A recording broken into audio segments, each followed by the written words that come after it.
ಎಲ್ಲರಿಗೂ ನಮಸ್ತೆ. ತಮ್ಮೆಲ್ಲರಿಗೂ ಬೃಂದಾವನ ಬೆಳಕು ಯೂಟ್ಯೂಬ್ ಚಾನಲ್ಗೆ ಆತ್ಮೀಯವಾದಂಥ ಸ್ವಾಗತ. ಶುಕ್ರ ಗೌರಿ ಪೂಜೆ, ಮಹಾಲಕ್ಷ್ಮಿಯೇ ನಮಃ. ಇದು ಮಹಾಲಕ್ಷ್ಮಿಗೆ ಅರ್ಪಿತವಾದಂಥ ಒಂದು ಆಚರಣೆ ಅಂತಲೇ ಹೇಳ್ಬೋದು. ವಿವಾಹಿತ ಹೆಣ್ಣು ಮಕ್ಕಳು ಕುಟುಂಬದ ಯೋಗಕ್ಷೇಮಕ್ಕಾಗಿ ದೀರ್ಘ ವೈವಾಹಿಕ ಜೀವನಕ್ಕಾಗಿ ಸಮೃದ್ಧಿಗಾಗಿ ಈ ಒಂದು ಪೂಜೆಯನ್ನು ಮಾಡ್ತಾರೆ. ಶ್ರಾವಣ ಮಾಸದ ಶುಕ್ರವಾರದ ದಿನಗಳಂದು ಈ ಪೂಜೆ ಶುಕ್ರ ಗೌರಿ ಪೂಜೆಯನ್ನು ಮಾಡ್ತಾರೆ. ಹಾಗಾದರೆ ಈ ಪೂಜೆ ಮಾಡ್ತಕ್ಕಂಥ ವಿಧಾನ ಹೇಗೆ ಅನ್ನೋದನ್ನು ನಾನು ನಿಮಗೆ ಈ ಒಂದು ವಿಡಿಯೋದಲ್ಲಿ ಸಂಪೂರ್ಣವಾಗಿ ತಿಳಿಸ್ಕೊಡ್ತೀನಿ. ಎಲ್ಲೂ ಕೂಡ ಸ್ಕಿಪ್ ಮಾಡದೆ ವಿಡಿಯೋವನ್ನು ಪೂರ್ತಿಯಾಗಿ ನೋಡಿ. ಮೊದಲಿಗೆ ಶುಕ್ರವಾರದ ದಿನ ಬೆಳಗಿನ ಜಾವ ಬೇಗನೆ ಎದ್ದು ಸ್ನಾನವನ್ನು ಮಾಡಿ ಪೂಜೆ ಮಾಡ್ತಕ್ಕಂಥ ಸ್ಥಳವನ್ನು ಸ್ವಚ್ಛ ಮಾಡಿ ಇಟ್ಕೋಬೇಕು. ಪೀಠವನ್ನು ಸಿದ್ಧಪಡಿಸ್ಕೋಬೇಕು. ಪೀಠದ ಮೇಲೆ ಸ್ವಲ್ಪ ಶ್ರೀಗಂಧ ಮತ್ತು ಪಚ್ಚ ಕರ್ಪೂರವನ್ನು ಇಟ್ಟು ಅದರ ಮೇಲೆ ಅಕ್ಕಿಯನ್ನು ಹಾಕಿ ಸ್ವಸ್ತಿಕ್ ಅಥವಾ ಓಂ ಶ್ರೀಂ ಅಂತ ಬರಿಬೇಕು. ನಂತರ 2 ವಿಳ್ಯೆದೆಲೆಗಳನ್ನು ತೆಗೆದುಕೊಂಡು ಅವುಗಳ ಮೇಲೆ ಶ್ರೀಮಂ ಎಂಬ ಲಕ್ಷ್ಮೀ ಬೀಜಾಕ್ಷರವನ್ನು ನಾವು ಭಕ್ತಿಯಿಂದ ಬರೆದು ಅಕ್ಷತೆಯನ್ನು ಇಡಬೇಕು. ಇದಾದ ನಂತರ ಕಳಸವನ್ನು ನೀವು ಪ್ರತಿಷ್ಠಾಪನೆ ಮಾಡಬೇಕಾಗತ್ತೆ. ಪ್ರತಿದಿನ ಬಳಸುವ ಮನೆಯ ದೇವರ ಕಳಸವನ್ನು ಬಳಸುವುದಕ್ಕಿಂತ ಪೂಜೆಗೆ ನಾವು ಪ್ರತ್ಯೇಕ ಕಳಸವನ್ನು ಇಟ್ಕೋಬೇಕಾಗತ್ತೆ. ಪ್ರತಿದಿನ ಇರ್ತಕ್ಕಂಥ ಕಳಸವನ್ನು ನೀವು ಇಡಬಾರ್ದು. ಬೇರೆ ಒಂದು ಪ್ರತ್ಯೇಕವಾದಂಥ ಕಳಸವನ್ನು ನೀವು ಆ ದಿನ ಪ್ರತಿಷ್ಠಾಪನೆ ಮಾಡ್ಕೋಬೇಕು.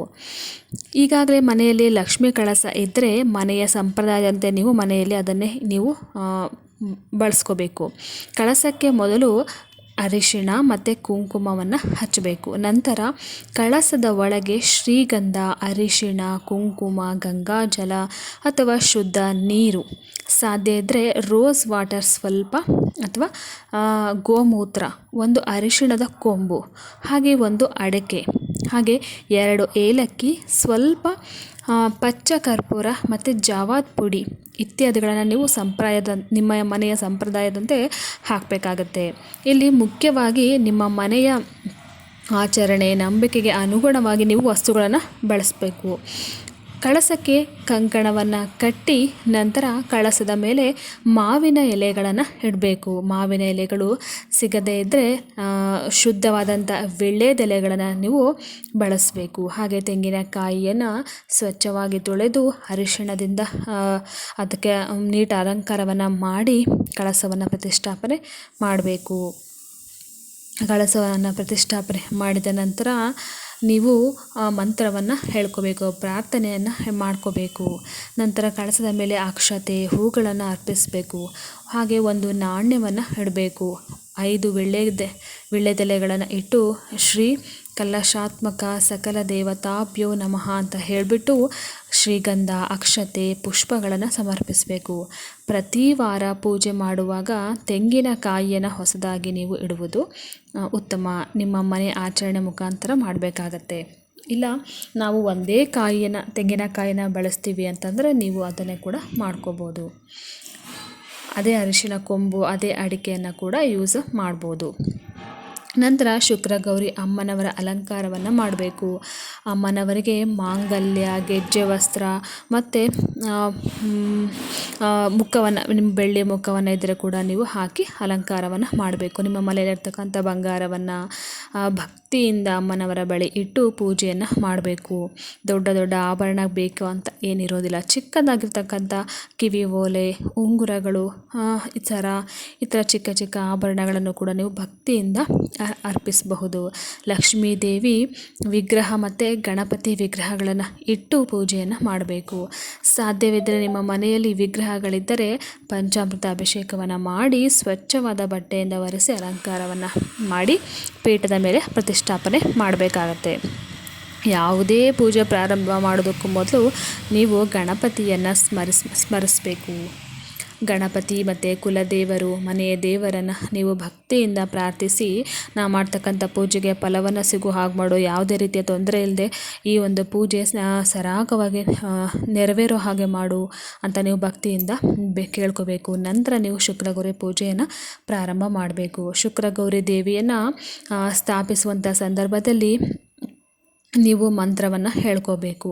ಭಕ್ತಿಯಿಂದ ಸ್ಮರಿಸಿ ಅಮ್ಮನವರಿಗೆ ನಮಸ್ಕಾರವನ್ನು ಮಾಡಬೇಕು. ನಂತರ ಸಂಕಲ್ಪ, ನೀವು ಕೈಯಲ್ಲಿ ಅಕ್ಷತೆಯನ್ನು ಹಿಡಿದು ಸಂಕಲ್ಪ ಮಾಡಿಕೊಂಡು ನಿಮ್ಮ ಕುಟುಂಬದವರ ಹೆಸರು, ಗೋತ್ರ ಎಲ್ಲವನ್ನು ಮನಸ್ಸಿನಲ್ಲಿ ಹೇಳ್ಕೊಂಡು ಪ್ರಾರ್ಥನೆಯನ್ನು ಮಾಡ್ಕೋಬೇಕು. ವಿಶೇಷವಾಗಿ ನಮ್ಮ ಕುಟುಂಬದಲ್ಲಿ ಧನ, ಧಾನ್ಯ, ಸಮೃದ್ಧಿ, ಆರೋಗ್ಯ, ಶಾಂತಿ, ಸಂತೋಷ, ಸಮೃದ್ಧಿ ನೆಲೆಯಾಗಿರಲಿ ಅಮ್ಮ ಅಂತ ನೀವು ಕುಟುಂಬದ ಎಲ್ಲರ ಒಂದು ಪರವಾಗಿ ಅಮ್ಮನವರ ಆಶೀರ್ವಾದವರ ದೊರೆಯಲಿ ಅಂತ ಪ್ರಾರ್ಥನೆ ಮಾಡ್ಕೋಬೇಕು. ಸಂಪತ್ ಶುಕ್ರ ಗೌರಿ ಪೂಜೆ ಕೇವಲ ಒಂದು ದಿನದ ಆಚರಣೆ ಆಗಿರೋದಿಲ್ಲ. ಕೆಲವು ಕುಟುಂಬಗಳಲ್ಲಿ ಇದನ್ನು ವರ್ಷಗಳಿಂದ ಕೂಡ ಸಂಪ್ರದಾಯವಾಗಿ ಆಚರಣೆ ಮಾಡಿಕೊಂಡು ಬರ್ತಾ ಇರ್ತಾರೆ. ನಾವು ಕೂಡ ಶ್ರಾವಣ ಮಾಸದಲ್ಲಿ 4 ದಿನವನ್ನು ಈ ಶುಕ್ರ ಗೌರಿ ಪೂಜೆಯನ್ನು ಮಾಡ್ತೇವೆ. ಇದು ಕೂಡ ಮೊದಲಿನಿಂದ ಕೂಡ ಆಚರಣೆಯಲ್ಲಿ ಬಂದಿದೆ. ಹಿರಿಯರು ಹೇಳಿಕೊಟ್ಟಿರೋ ವಿಧಾನದಿಂದ ಗೌರವದಿಂದ ನಾವು ಪೂಜೆಯನ್ನು ಮಾಡಬೇಕಾಗತ್ತೆ. ಹಾಗೆ ಕಳಶದ ಮುಂದೆ 2 ತುಪ್ಪದ ದೀಪಗಳನ್ನು ಹಚ್ಚಬೇಕು.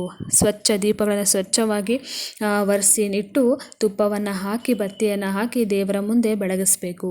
ಕೆಲವರು ಏಲಕ್ಕಿ, ಲವಂಗ, ಪಚ್ಚ ಕರ್ಪೂರ ಹೀಗೆ ಸುಗಂಧ ದ್ರವ್ಯಗಳನ್ನು ದೀಪದ ಎಣ್ಣೆಯಲ್ಲಿ ಹಾಕಿ ಹಚ್ಚುತ್ತಾರೆ. ನೀವು ಕೂಡ ನಿಮ್ಮ ಸಂಪ್ರದಾಯದಂತೆ ನೀವು ಬಳಸ್ಕೋಬೋದು. ಹೀಗೆ ದೀಪಾರಾಧನೆಯನ್ನು ಮಾಡಬೇಕು. ಶ್ರಾವಣ ಮಾಸದ ಶುಕ್ರವಾರದ ದಿನದಂದು ಕಾಮಾಕ್ಷಿ ದೀಪವನ್ನು ಹಚ್ಚಿ ಭಕ್ತಿಯಿಂದ ಅಮ್ಮನವರನ್ನ ಸ್ಮರಿಸಬೇಕಾಗತ್ತೆ. ದೀಪಾರಾಧನೆ ಮಾಡುವಾಗ ಮನಸ್ಸನ್ನು ಶಾಂತವಾಗಿ ಇಟ್ಕೋಬೇಕು. ದೇವಿಯ ನಾಮ ಸ್ಮರಣೆ ಮಾಡ್ತಾ ಇರಬೇಕು. ಅಮ್ಮನವರಿಗೆ ಗಂಧ, ಅರಿಶಿಣ, ಕುಂಕುಮ, ಅಕ್ಷತೆ, ಹೂಗಳನ್ನು ಅರ್ಪಿಸಿ ಅಲಂಕಾರ ಮಾಡಬೇಕು. ಲಕ್ಷ್ಮಿ ಅಷ್ಟೋತ್ತರ, ಸಂಪತ್ ಗೌರಿ ಪೂಜೆಯ ಒಂದು ವ್ರತ ಕಥೆಯನ್ನು ತಪ್ಪದೆ ಓದಬೇಕು. ಅಮ್ಮನವರಿಗೆ ನಾಮಾರ್ಚನೆ ಸಹಿತ ಮಾಡಬೇಕು. ಕುಂಕುಮಾರ್ಚನೆಯನ್ನು ಕೂಡ ನೀವು ಮಾಡಬೇಕು. ಹೀಗೆ ವ್ರತಕಥೆಯನ್ನು ಓದುವುದನ್ನು ಯಾವುದೇ ಕಾರಣಕ್ಕೂ ಮರಿಬಾರ್ದು. ನಿಮ್ಮ ಬಳಿ ಪುಸ್ತಕ, ಒಂದು ಪೂಜೆಯ ಪುಸ್ತಕ ಇದ್ದರೆ ಅದರಲ್ಲಿರುವ ಕಥೆಯನ್ನು ಕೂಡ ಭಕ್ತಿಯಿಂದ ಓದಬೇಕು. ಕಥೆಯನ್ನು ಕೇವಲ ಆಚರಣೆಯ ಭಾಗ ಅಂತ ನೀವು ನೋಡದೆ ಅದರಲ್ಲಿರುವ ಭಕ್ತಿ, ಸೌಭಾಗ್ಯ, ಧಾರ್ಮಿಕ ಒಂದು ಸಂದೇಶವನ್ನು ನೀವು ಅರ್ಥ ಮಾಡ್ಕೋಬೇಕು. ಓದುವುದು ಒಳ್ಳೆಯದು. ಇನ್ನು ನೈವೇದ್ಯಕ್ಕೆ ಸಕ್ಕರೆ ಪೊಂಗಲ್ಲು, ಬೆಲ್ಲದ ಅನ್ನ, ಕೇಸರಿ ಬಾತು ಹೀಗೆ ನೀವು ಸಿಹಿ ಪದಾರ್ಥವನ್ನು ಅರ್ಪಿಸಬೇಕು. ಸಾಧ್ಯವಾದಷ್ಟು ಮನೆಯಲ್ಲಿ ತಯಾರಿಸಿದ ಒಂದು ನೈವೇದ್ಯವನ್ನು ನೀವು ಅಮ್ಮನವರಿಗೆ ಅರ್ಪಿಸಬೇಕು. ನಂತರ ಮುತ್ತೈದೆಯರಿಗೆ ತಾಂಬೂಲವನ್ನು ಕೊಡಬೇಕಾಗತ್ತೆ. ಅವರಿಗೆ ತಾಂಬೂಲವನ್ನು ಕೊಟ್ಟು ನೀವು ಏನಾದರೂ ಅವರಿಗೆ ಉಡುಗೊರೆಯನ್ನು ಕೊಡಬಹುದು. ಹೀಗೆ ತಾಂಬೂಲವನ್ನು ಕೊಟ್ಟು ಅವರಿಂದ ಆಶೀರ್ವಾದವನ್ನು ಪಡ್ಕೋಬೇಕು. ಈಗ ನೀವು ಕನಿಷ್ಠ ಪಕ್ಷ 5 ಮುತ್ತೈದೆಯರಿಗೆ ನೀವು ಈ ಒಂದು ತಾಂಬೂಲವನ್ನು ಕೊಡಬೇಕಾಗತ್ತೆ. ಈ ಬೆಳಗ್ಗೆಯಿಂದ ಸಂಜೆವರೆಗೂ ಉಪವಾಸವನ್ನು ಇರಬೇಕಾಗತ್ತೆ. ಸಂಜೆ ನೀವು ಅಲ್ಲಿಯವರೆಗೂ ನೀವು ಹಾಲು, ಹಣ್ಣು ಒಂದು ತೆಗೆದುಕೊಳ್ಬೋದು. ಸಂಜೆವರೆಗೂ ಉಪವಾಸ ಮಾಡಿಬಿಟ್ಟು ನಂತರ ನೀವು ಸಂಜೆ ಪೂಜೆಯನ್ನು ಮಾಡಿ ನೀವು ಉಪವಾಸವನ್ನು ಮುರಿಬೇಕಾಗತ್ತೆ. ಸಂಜೆ ಆರತಿಯನ್ನು ಮಾಡಬೇಕು. ವಿಶೇಷವಾಗಿ ಕೆಂಪಾರತಿಯನ್ನು ಮಾಡಿಬಿಟ್ಟು ದೇವಿಯ ಮುಂದೆ ನೀವು ನನ್ನ ಒಂದು ಏನೇ ಒಂದು ತಪ್ಪುಗಳಿದ್ದರೂ ಮನ್ನಿಸು ಅಂತ ಹೇಳಿಬಿಟ್ಟು ದೇವಿಗೆ ಒಂದು ಪ್ರಾರ್ಥನೆಯನ್ನು ಮಾಡ್ಕೋಬೇಕು. ತೆಂಗಿನಕಾಯಿ, ಹಣ್ಣು, ಬಾಳೆಹಣ್ಣುಗಳನ್ನು ದೇವಿಗೆ ಇಟ್ಟು ನೈವೇದ್ಯವನ್ನು ಮಾಡಬೇಕು. ಪೂಜೆಯನ್ನು ಸಲ್ಲಿಸಬೇಕು. ನಂತರ ಆ ಒಂದು ಪೂಜೆಯನ್ನು ಮುಗಿಸ್ಬೇಕಾಗತ್ತೆ.